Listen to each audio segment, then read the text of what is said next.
If you're feeling stressed about political issues, environmental issues, social issues right now, you are not alone. In this video, I'm going to talk about 3 different ways we can think about being more resilient in the face of political stress. So stay tuned.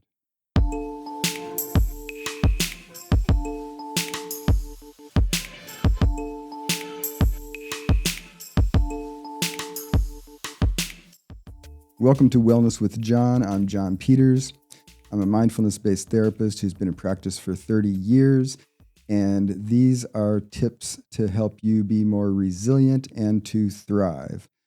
So in this video, I want to talk a little bit about political stress. This is not a video that comes from an ideology or a particular political stance. I don't have the answers for things to make all the problems go away. But as a therapist, I do observe that while there are long-standing political issues, these things aren't new. They seem to be affecting people's mental health more severely lately than they have in the past. And I'll give you one reason that I think that. In the first 20 years of my practice, I probably saw around 5,000 clients, maybe more, but at least 5,000. And I think in that time period, I probably only talked to maybe about 5 who identified political and social environmental issues as some of the things that were problematic enough for them to want to bring it up to talk with their therapist about. So we're talking about 0.1% of the people that I saw who said that political stress was stressful enough that it was affecting their mental health and something that they brought up with their therapist, okay?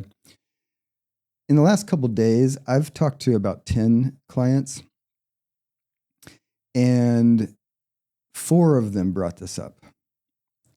So this has jumped from 0.1% to 40% in my practice. And this wasn't just the last couple of days. I have noticed this increasing especially since about 2016 in my practice, okay? It didn't jump up to 40% right in 2016, but I would say over the last 10 years, it has been steadily increasing. And so the last couple of days are not an anomaly. It's kind of typical that these days a lot of people are saying they're stressed about politics in lots of different ways. They're stressed about recent federal government actions or policies, federal job cuts, the economy, global warming, climate change, social issues.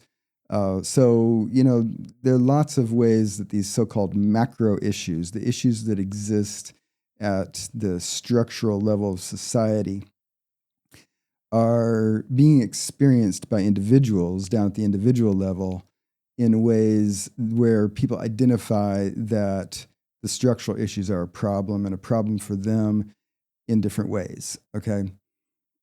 And because this is coming up so often, I've been having the opportunity to engage as a therapist with people to try to work through these issues, but also to bolster their resilience so that they can thrive and not be debilitated by them, right? That's what we therapists do. We help people thrive, and we keep people from being debilitated by the stuff that's in our proper focus to address.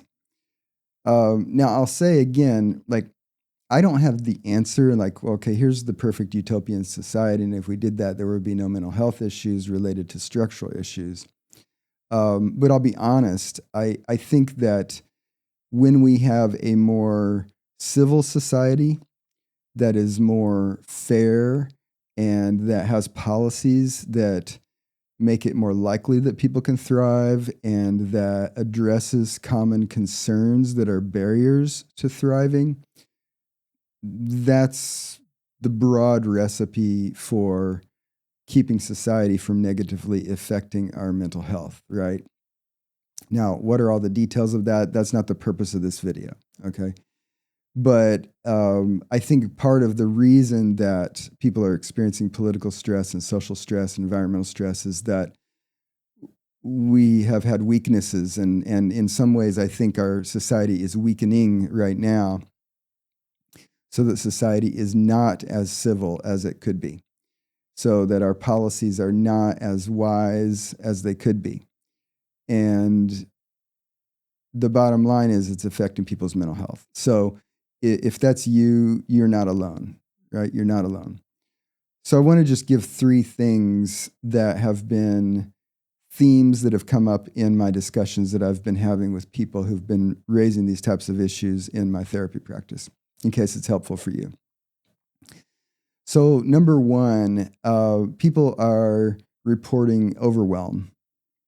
And the overwhelm is driven by too frequently encountering things that are so troubling that it causes people distress, and there are things that the person doesn't have immediate control over, or an ability to have a sense of having some sort of response that your brain can say that is an effective, appropriate response to try to deal with that, right?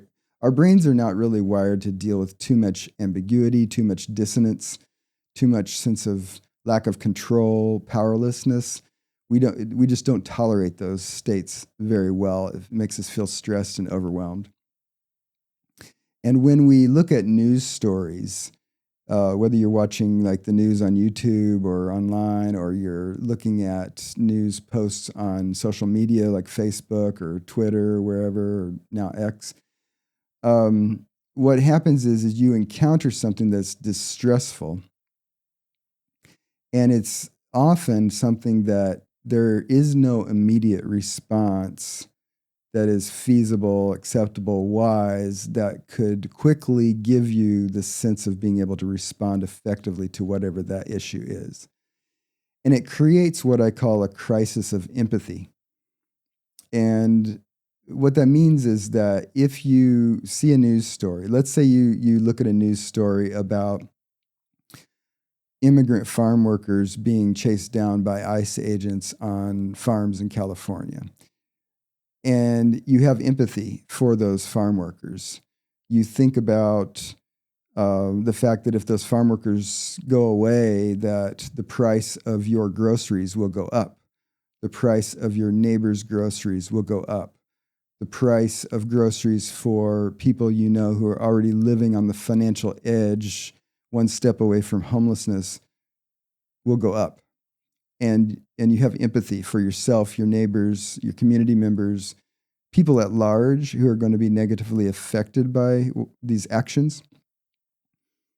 And that is a type of stressful heartbreak that is challenging to sit with, especially challenging to sit with when at the moment you read that news story and you have that reaction, it's possibly not clear to you how you can immediately respond in order to meaningfully address the issue, right?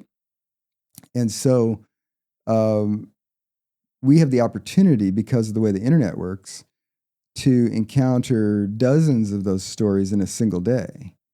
And any one of those stories could lead to that overwhelm. And once you get to 24 of those in a day, it's a recipe for feeling really stressed out. Now, I will tell you that it is not my opinion that the answer is to bury your head in the sand. For one thing, on the practical level, setting morality aside, ignorance is only bliss if it's total ignorance. Partial ignorance is not bliss. So when people try to bury their heads in the sand, unless you can really get your head totally in the sand so that you're completely ignorant, ignorance isn't going to be bliss. Half ignorance is still pain, okay? So that's the practical issue. The moral issue, and again, this is my opinion, you can agree or disagree with this. But from a moral standpoint, I personally don't believe that individually we can live satisfying lives if we are not good citizens in our local and wider communities. I think somehow we have to be responsible to ourselves, those near us, and those far from us who are affected by our behaviors. I think we have to be responsible. We have to work out what does it mean to be a responsible community member at the local level and out to the wider level in order to have satisfying lives. That's my opinion. You can disagree with that. And if you have thoughts on that, feel free to share them in the comments below. But my take on it is we can't really be fully satisfied in life unless we are good community members. So therefore, it really isn't a moral option or a practical option to try to bury our heads in the sand. But if that's the case, then what are we going to do if we want to be aware to a non-zero extent of issues that matter to us, but not so flooded with that awareness that we're overwhelmed every day? Okay. How do we achieve that middle ground? And my advice on that is, if you're feeling overwhelmed, first, just take a break, okay? These issues aren't going to go away. And yes, they're urgent. And yes, we need to act on them quickly for a lot of reasons. But you need to solve that overwhelm before you can even orient yourself to figure out how you're going to proceed. And so take the rest of today off and take all of tomorrow off. So the rest of today and all of tomorrow, just take a break. Take a short break from looking at distressful news stories and from engaging with others on social media about distressful issues. Okay, take a break just for the rest of today and all of tomorrow. And then the next day, open that up to the extent that you can engage and maintain some equanimity, some balance, some groundedness, okay? Because a lot of these issues aren't going to go away in a day, no matter what we do. We have to have stamina. We have to have resilience. We have to be involved in long-term, long arc, long game strategies to create a more civil society. And if you fall completely apart, you're diminished, and your ability to lend your support to that civil society is diminished. So start with taking a break, and then when you re-engage, try to figure out what the optimal level of input is of stuff that you can be aware of while also maintaining some balance, okay? And I don't have a perfect answer for that. Does that mean 5 minutes of scrolling a day, or does it mean an hour? You have to figure out for yourself. I have to figure out for myself, what's the amount that I can be aware of and maintain my balance so that I can be as resilient as possible to make it through the rest of this life, being appropriately responsible and not falling completely apart. Because whatever the outcome is going to be, however we craft a better society together, it's going to take empowered people who haven't completely fallen apart. So that's an urgent issue that we each need to address for the long term. The second thing I'll say is, as you are paying attention to and engaging with issues, it's important to figure out strategies that you can use that actually lend some sense of power, some empowerment, some control. And what I mean by that is it's really not super effective to just be aware of an issue and then complain about it in your own head or on social media or to somebody in person and just flame out, right? So actions that we take that we think are meaningful are, at least in part, going to give us a sense of control. What that can mean on the practical level is calling your representative in Congress, writing a letter, talking directly with someone in your community or in your family or your neighbor or somebody, and say, look, this is what I care about, and I really hope that we can have good dialogue to be able to figure out something to do here. or donate to a nonprofit that you think is related to the issue that you want to have a positive impact on. Taking a step, even a small step, to do things that have some sort of meaningful connection to the goals that you have related to civil society helps us to feel not completely powerless. Even if we don't feel fully empowered to solve the issue, if we can meaningfully and in a concrete way take an action, however big or small, to meaningfully engage with the issue. I've talked to people recently who have achieved that through volunteering with some time to raise some money for a cause, or going to a march to raise awareness for an issue, or delivering food to homeless people so that those people are not going hungry, right? Delivering blankets to people over the winter in the cold environment where I live. So taking some sort of action and figuring out what's feasible for you, given your time and energy and budget, that can help you not feel completely disempowered, right?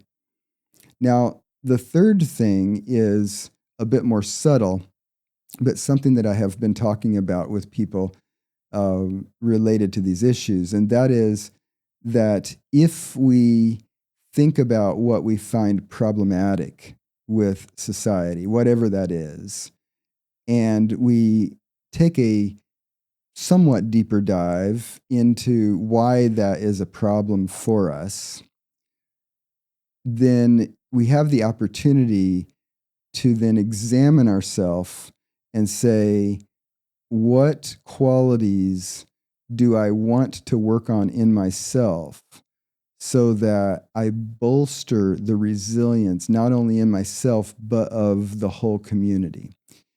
And I say this because we are all connected. You and I are now connected through this video.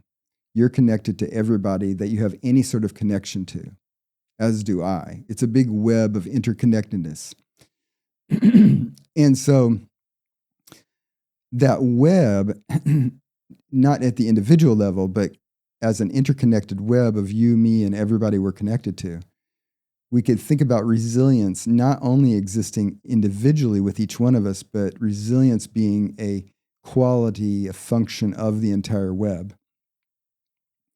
And if you think about what qualities you think that the entire web needs, it provides the opportunity for you to figure out how to do the work in your life in order to get those qualities to either emerge or to take the ones that exist in you and to strengthen them so that those qualities can be more in play, not only in your individual life, but in the wider web of interconnectedness of which we're all a part. Okay.